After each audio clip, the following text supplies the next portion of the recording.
The Vanishing Camper. Every summer, a group of friends decided to camp deep in the forest, a place known for its beauty, but also whispered about for strange disappearances.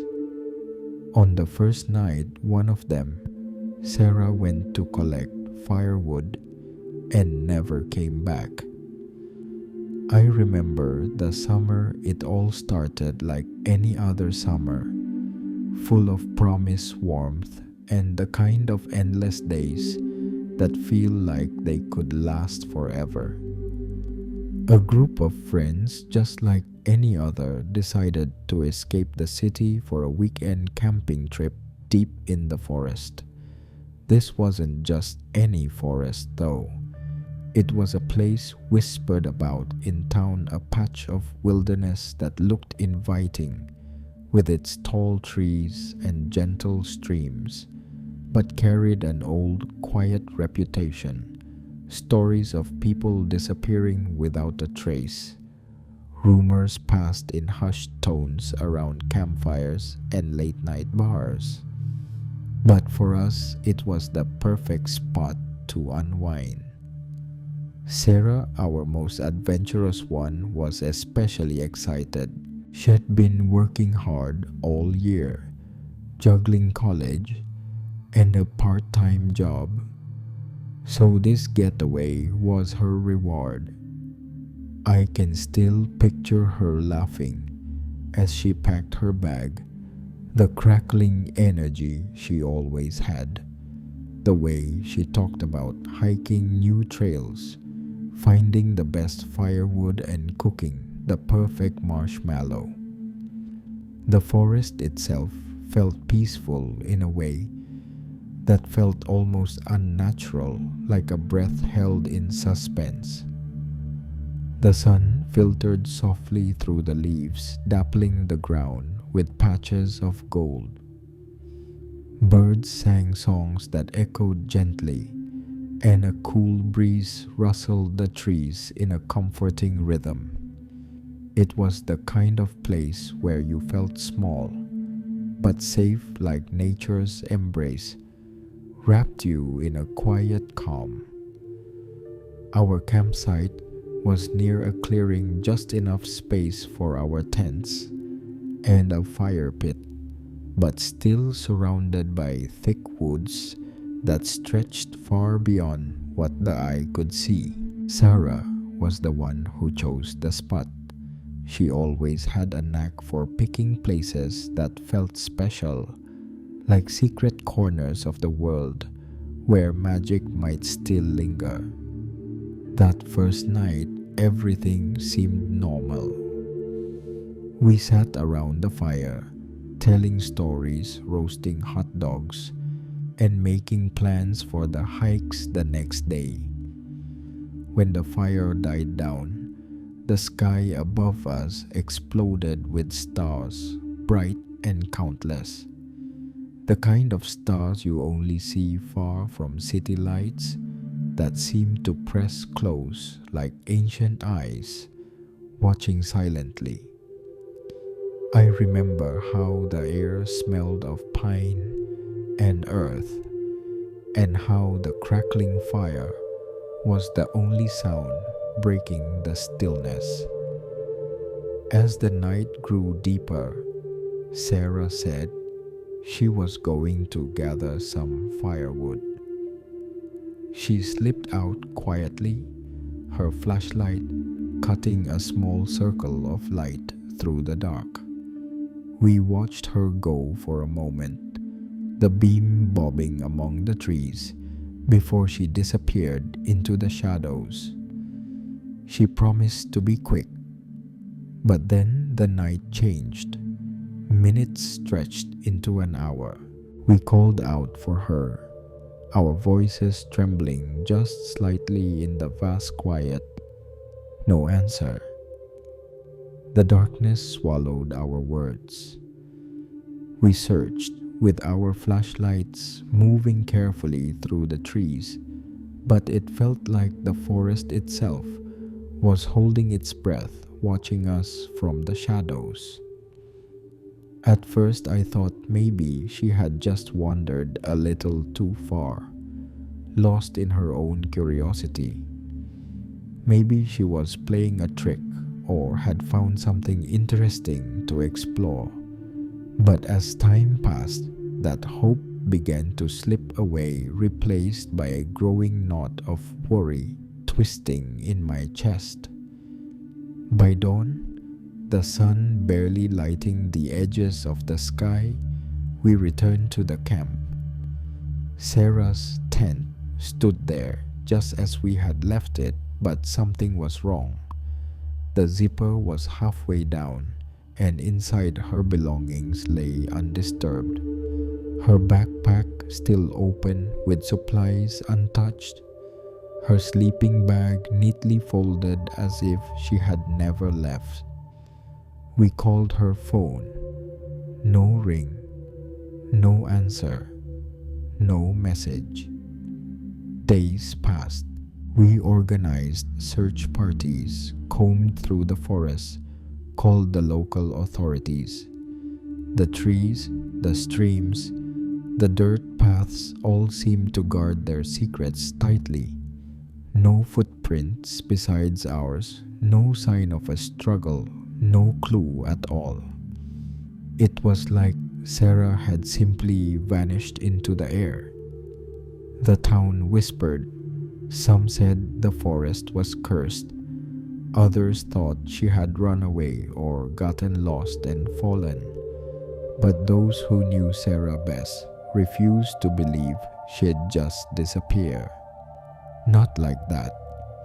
I remember sitting by that empty campfire, feeling the cool morning breeze on my skin, and wondering how a place that seemed so alive and beautiful could be so utterly silent and unforgiving. Some nights, when I close my eyes, I can almost hear the rustle of the leaves, the crackle of firewood breaking underfoot, and then the faintest sound of footsteps fading away into the darkness.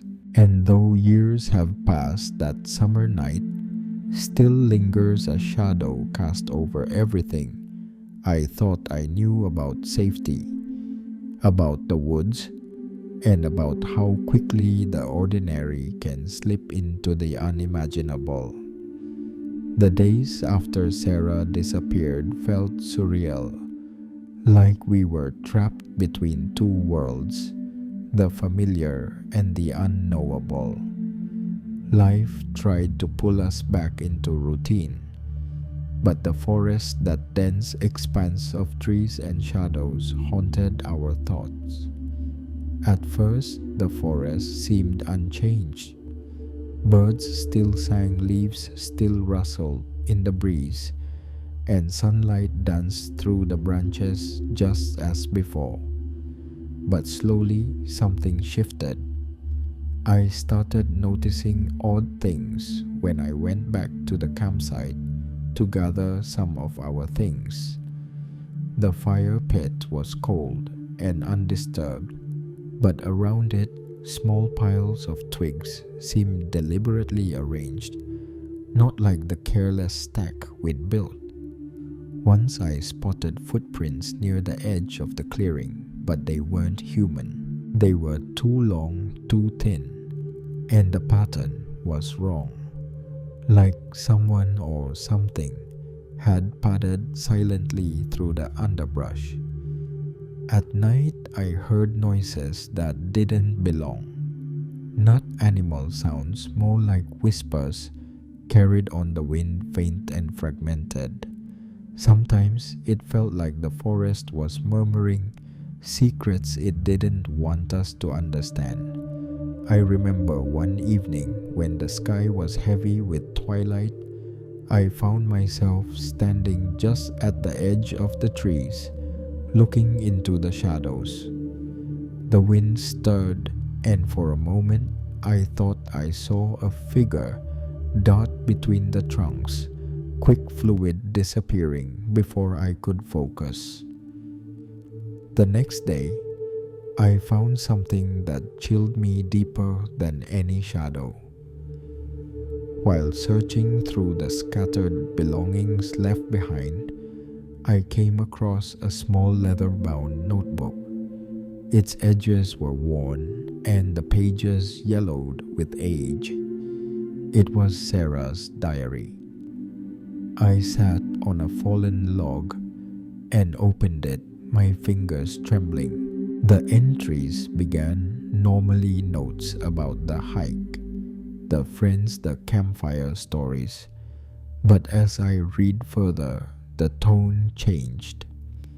The handwriting grew shaky, and the words spoke of unease. There's something here, something watching. The forest isn't as quiet as it seems, she had written. On the last page, the ink was smeared as if the writer had been hurried or distressed, and there in neat letters was a name, mine. I blinked, heart pounding. How could that be? I showed the diary to the others, but we all shared the same unease. It was as if Sarah had known something we didn't, or maybe even sensed what was coming. That night, I barely slept. The house felt colder, quieter, or maybe I was just hearing the echoes of the forest in my mind. I tried to push it away, telling myself it was grief playing tricks, but the line between reality and fear started to blur. Then the strange things began happening to me too. Doors creaked open on their own. Lights flickered without cause, and shadows moved just out of sight. One night I woke to a soft tapping on the window. I sat up, heart racing, but outside was only the empty yard and a swaying tree branch. I heard footsteps in the hallway when no one was there. Sometimes it felt like someone was breathing right behind me, yet when I turned, there was nothing. Most unsettling of all was the feeling that I was being watched, not by a person, something else. An unseen presence lurking just beyond the edge of perception. I told myself it was exhaustion, the mind's way of coping. But deep down, I knew the forest's silence wasn't empty. It was waiting. We tried to return to normal life, but the forest's shadow stretched long and wide, reaching into our dreams and thoughts. Sarah's disappearance wasn't just a tragedy, it was a doorway, and behind it lay secrets darker than we dared imagine. The days turned into weeks, but the forest never let go. It seemed to pulse with a life of its own, silent yet suffocating, watching us from every shadowed corner. The more I tried to forget, the more the forest whispered in my mind. One night, I decided to return to the campsite alone. I needed to face the silence that had become unbearable. The moon was a pale sliver in the sky, casting long thin shadows between the trees. As I stepped into the clearing, the familiar fire pit lay cold, surrounded by stones, scorched black.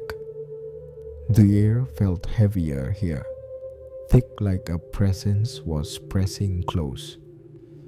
I scanned the darkness and noticed something strange, a narrow trail leading away from the camp, almost hidden by overgrown ferns and fallen leaves. The trail was the same one Sarah had taken that night she vanished. I hesitated, then followed it. The path twisted deeper into the forest, the trees closing in as the light faded.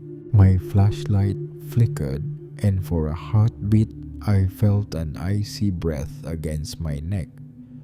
I kept moving, every nerve alert. Then I saw it, a faint glow ahead, coming from a small opening in the hillside. A cave. Inside, the air was damp and cold. My footsteps echoed softly as I explored the narrow passage. Deeper in, I found something unexpected, a weathered diary lying on a stone ledge. The diary belonged to Sarah.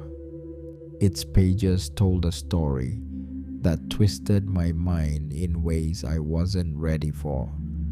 She wrote about a shadowy figure that haunted the forest, something ancient and patient, waiting for those who wandered too far.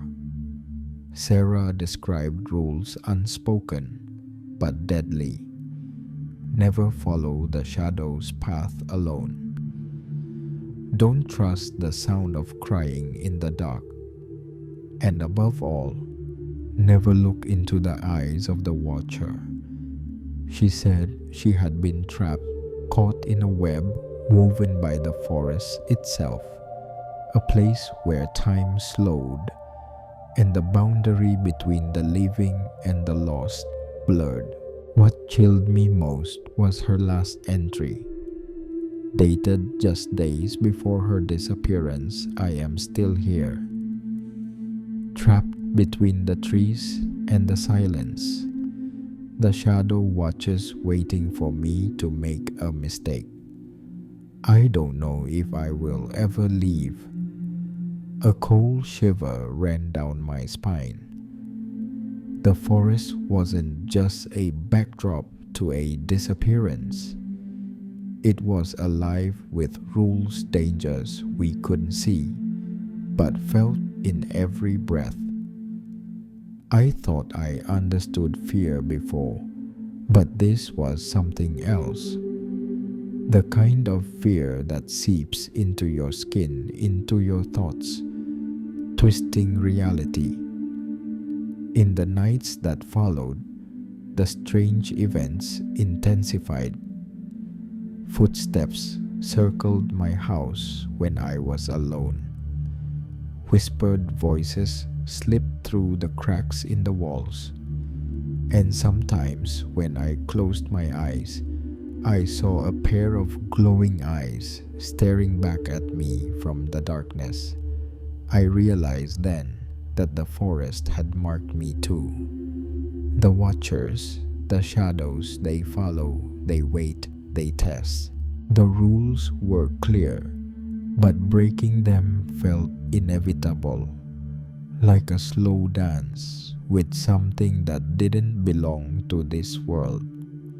And so, the question lingered, how do you escape when the very ground beneath you is part of the trap? The Vanishing Camper, Part 4. The Shadows. Secret. The nights grew colder and the forest's hold tightened. I couldn't shake the feeling that the shadowy figure Sarah wrote about was no longer just a story. It was real, and it was close. One evening, driven by a mix of fear and desperation, I decided to confront whatever haunted me. I followed the faint cries that some hikers had reported years later near that forgotten trail, the same trail Sarah had taken. The sounds led me back to the hidden cave. My flashlight barely pierced the darkness inside. The air was thick and still, like the cave itself was holding its breath. I stepped deeper, heart pounding.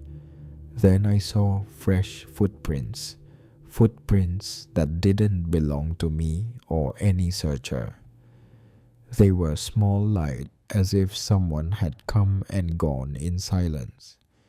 On the damp stone wall, I found something carved words, scratched deeply jagged and desperate. Don't sleep when I am awake. A sudden chill swept through the cave. I turned to leave, but the entrance seemed farther away than before, the shadows thicker. Then I heard it, a soft crying, distant but close enough to break my resolve. I followed the sound until I reached a narrow crevice, barely wide enough to slip through. Inside was a small chamber, barely room for a person. And there, lying on the cold stone floor, was a figure. Sarah. But not as I remembered her. She looked pale, almost translucent eyes, wide with a mixture of fear and relief. She whispered, "I'm still here, trapped. The shadow won't let me leave." Her voice trembled as she explained. The shadow was a guardian of the forest, binding those who trespassed, feeding on their fear and hope.